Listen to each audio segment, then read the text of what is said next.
Сәлем достар, менің YouTube каналыма қош келдіңіздер. Бүгін осындай творожные бабочки дейтін мастер-класстарда үйретіп жүрген рецептісін сіздермен тегін бөлісіп отырмын. Тіркеліп, лайк, комментарий жазып кетіңіздер.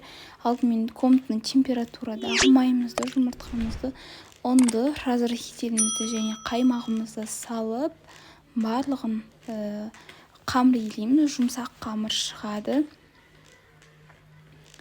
Барлығын езгілеп, қамыр илеп аламыз.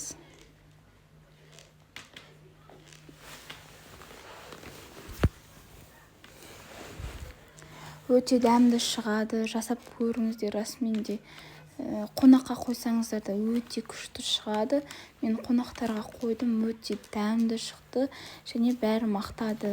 Одан кейін творогымызды және бір жұмыртқамызды салып, крахмалымызды салып және қантымызды салып, блендердің көмегімен езіп алсаңыздар да болады. Болмаса мен сияқты қасықпен езсеңіздер де болады. Осындай езіліп тұрған творог алыңыздар, өте жақсы келеді. Барлығын біркелкі болғанға дейін араластырып аламыз. Одан кейін қамырымызды жұқалап жаямыз. Осындай жұқалықта болады.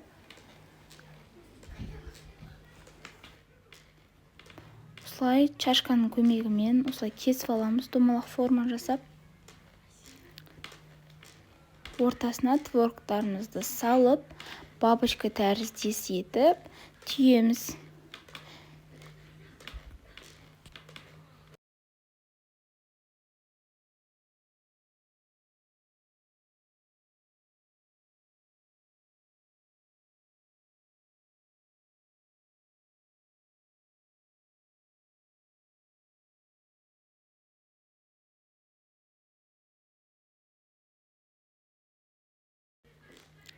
Осы видеода көрсетіліп тұрғандай етіп түйеміз. Қатты басыңыздар, болмаса печкаға салсаңыздар ашылып кетеді.